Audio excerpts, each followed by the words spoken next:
Hi, and welcome. You're listening to the X22 Report. My name is Dave, and this is episode 911. And today's date is March 6, 2016, and the title of the episode is The Current Economic Collapse News Brief. Now, before I get started, I just want to make an announcement. The interview with Bo Polney has been uploaded to the X22 Report Spotlight YouTube channel, so you can go right over to X22 Report Spotlight YouTube channel. You can view it there, or you can come over to the x22report.com site, scroll down a little bit, you'll see it on the right hand side, or you can go to the newssentinel.com site, scroll down, you'll see it on the right hand side. Let's get right into the economic collapse news.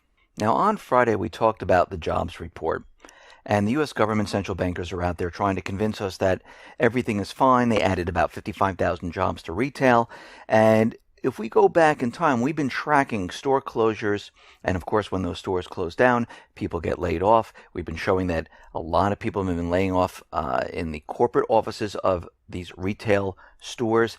And we see Staples has finally unveiled that it has laid off about 1,000 employees between November and January. And think about this for a second. During November, December, and January, this is the hot season for retail. This is the holiday season where they gain most of their income. And they were laying off during this time. Staples right now has closed about 73 stores in 2015. And they plan to close another 50 in 2016. And since 2014, they've closed a total number of 300 stores.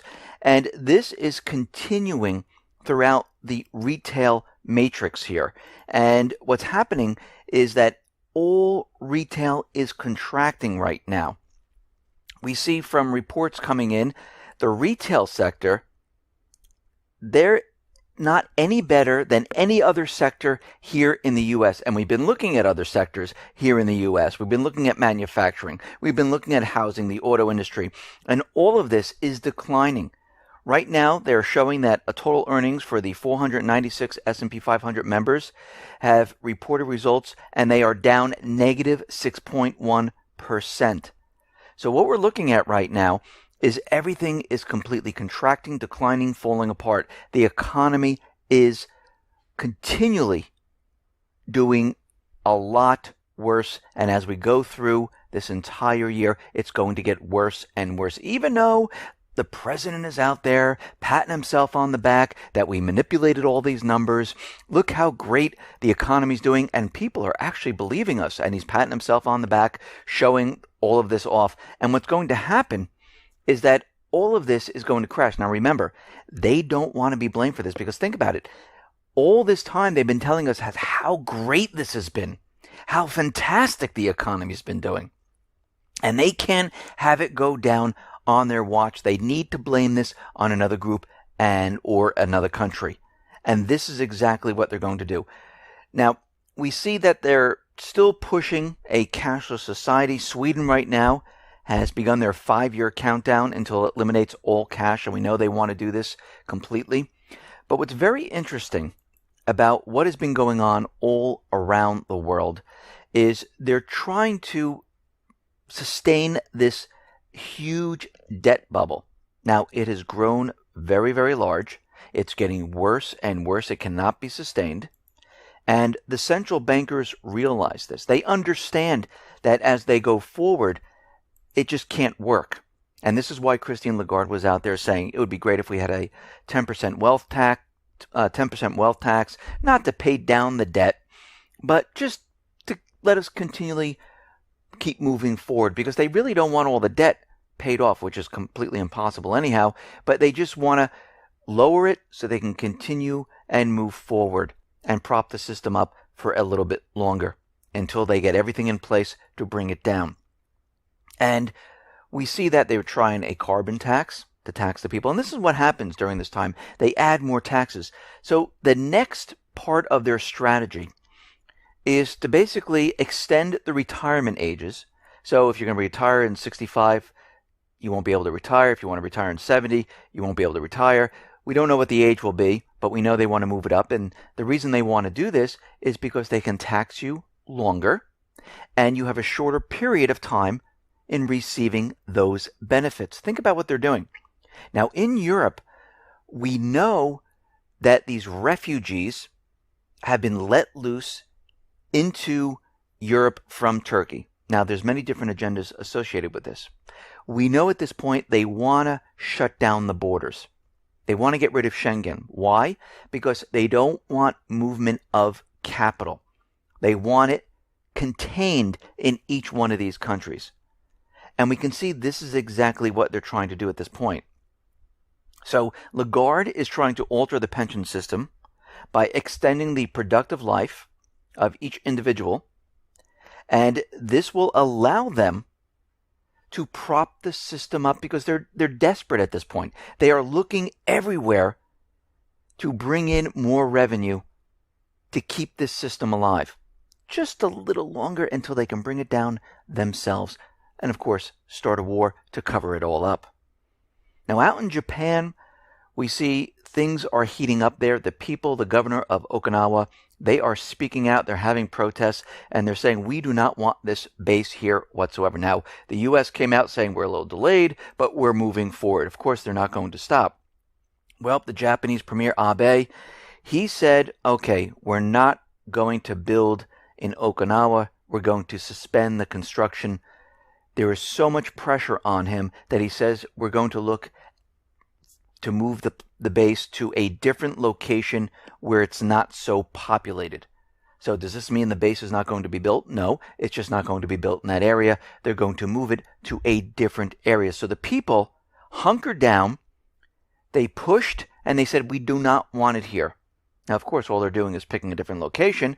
And, of course, they need this base because they need it bigger, larger, more advanced to bring in more advanced weaponry to fight China, to fight Russia once war breaks out.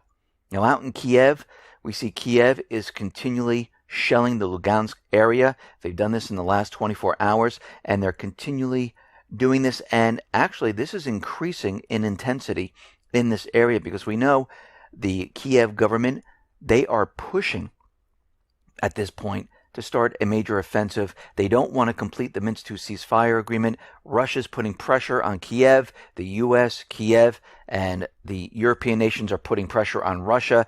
So we can see at this point, we're at a deadlock right now because we know Kiev, the U.S. government, they don't want to fulfill this whatsoever.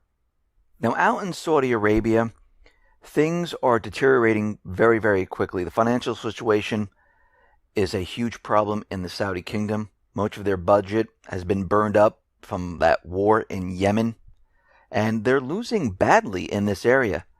A lot of their black water mercenaries, they've been killed in missile attacks last month. The Yemeni rebels, they've captured their military bases 2 weeks ago within the Saudi territory. Last week, the Yemeni forces managed to capture over 100 Saudi soldiers. Saudi Arabia has a water crisis, and what they're doing right now is they're looking at the entire situation. The kingdom is falling apart. Financial situation is hurt because of the low oil prices. And now they're starting to tax water for the first time to bring in more revenue. And they need this war to go forward in Syria. They need Assad removed. They need the U.S. to come in and help out to remove these elected governments and put back the puppet governments.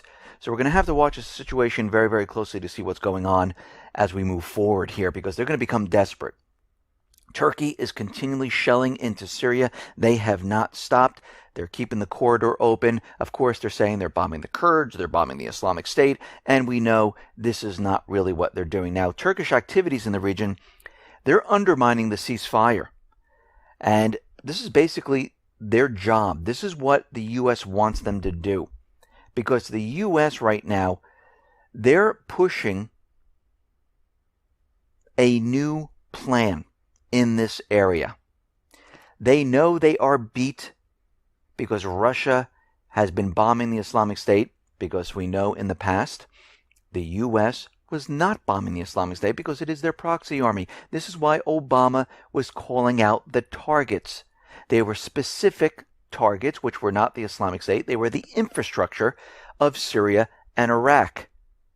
And we can see right now what they're doing. But very interestingly, there was a report that was leaked from NATO. And they basically said, okay, look, Russia is really hitting the Islamic State. And they've done this with fewer bombing runs, fewer warplanes compared to the coalition forces. Now, I know the corporate media, the U.S. government, the propaganda is out there. They tell a different story. Even NATO tells a different story. But they're watching the situation very closely. And this leaked report that came out shows that Russia is actually doing the work. Because when we look at this, the document points out that Russia deployed about 40 warplanes, performing about 75 sorties. And the U.S. and the coalition forces deployed about 180 warplanes against the Islamic State. And they were hitting 20 targets a day. Now we know most of these targets, almost all of them, were not the Islamic State. This is why we see the discrepancy right now. And the U.S. and the coalition forces, they know their beat right now. They know the plan they once had is not going to work. This is why Carter was going around to all these different countries during the ceasefire period, asking countries to bring in more military assets, more troops to fight the Islamic State, which makes no sense at this point because Russia and the Syrian armed forces have been doing the job. Now, why all of a sudden does the U.S. and the rest of the coalition forces need to bring in more into this territory when they couldn't do it for the last year? Well, we know the real reason, because they weren't really doing it. So are they going to really do it this time? No. They're going after Assad. They're making plans. They're using this as a cover story at this point. And they know the Islamic State is beat at this time.